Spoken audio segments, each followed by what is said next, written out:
శంకర్ నాయక్ తప్పు చేసి ఉంటే నడి సెంటర్ను నడి బొడ్డుల నెహ్రూ సెంటర్ కాడ నిరూపించండి, నేను సిద్ధంగా ఉంటా అని చెప్పిన. ఏ నా కొడుకు రాలే, బదనాం చేశారు కావాలని చెప్పేసి. కొంతమంది బదనాం చేశారు, కొంతమంది మోసం చేయకపోయిండు. నేనే చూపెడతా, సత్తా చూపెడతా. కొడుకులారా, ఎవడు ఏం చేసిండో, ఎవరేం మా పార్టీలో ఉండి ఏం మా మోసం చేసిండో చూయిస్తా. ఎప్పుడైనా పోయింది, ఆల్రెడీ 55 క్రాస్. ఏం చేస్తాం రాబాయ్? అమెరికా మొన్ననే అమ్మాయిని పంపిస్తాం, అమ్మాయిని మ్యారేజ్ కూడా చేసి పెడేద్దాం. బాబును కూడా ఎక్కడికో సివిల్ సర్వీస్ పంపిద్దాం. చూద్దాం, ఒక్కొక్కరిని ఆట ఆడుకుంటున్న వేట మొదలైంది, చూద్దాం ఏం చేయాలో. నేను కూడా కేసీఆర్ గారు హాస్పిటల్లో ఉండి బుక్ చదువుతాడు, ఎలా చేయాలి సినిమా ఏంటి కదా అని చెప్పేసి. శంకర్ నాయక్ కేసీఆర్ ఒకటే కార్తీలో పుట్టిన బిడ్డ, ఆధార్యపడవద్దు, మనోళ్ళని నేను కాపాడుకునే సత్తా నాకు ఆ భగవంతుడు ఇచ్చిండు.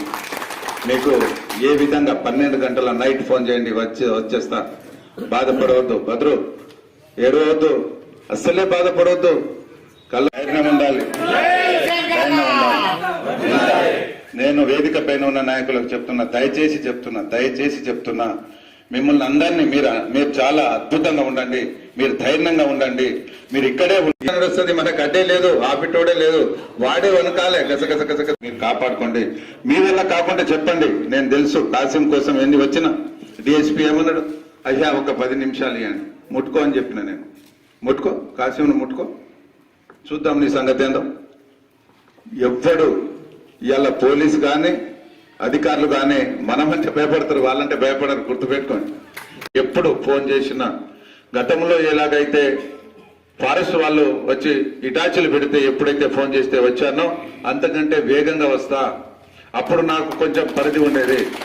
అప్పుడు ఎమ్మెల్యేగా కొద్దిగా అరే మనం అవకతవకలు చేస్తే అరే ఎమ్మెల్యేంది ఇలా పవర్ ఉన్నదని చెప్పేసి చేస్తానని చెప్పేసి బాధపడ్డాం. ఇప్పుడు నన్ను ఆపేటోడు ఎవరు లేడు, ఆ శక్తి కూడా లేదు, ఆపే శక్తి కూడా నా కొడుక్కి లేదు. నేను చెప్తున్నా, ఎందుకంటే శంకర్ నాయక్ ఏందో వరంగల్ డిస్టిక్ లో అందరికీ తెలుసు.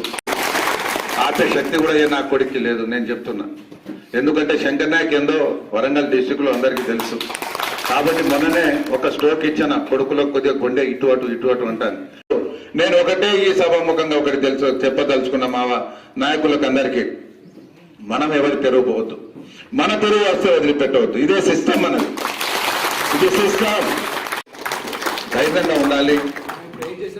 వస్తుంది, మనకు అడ్డే లేదు, ఆపిటోడే లేదు, వాడే వనకాలే గసగస పోవాలి. కాబట్టి ఏదో పోలీసులు వినరనో లేకుంటే అధికారులు వినరనో, ఎవరు వినరండి, ఎందుకు వినరు? కాబట్టి దయచేసి 90 రోజుల తర్వాత ఇక ఉంటది, ఇక సినిమా పండుతుందా? ఇలా కరెంటు మొదలైంది, కరెంటు పోతుంది. ఇలా 4-5 గంటలకు 3 గంటలకే కరెంటు పోయింది. అరే ఏమైందని చెప్పి లేచి చూస్తే కరెంట్ లేదు. ఇలా మొదలైంది. మా ఛానల్ ని లైక్ చేయండి, షేర్ చేయండి, సబ్స్క్రైబ్ చేయండి. మరిన్ని అప్డేట్స్ కోసం పక్కనే ఉన్న బెల్ బటన్ నొక్కండి.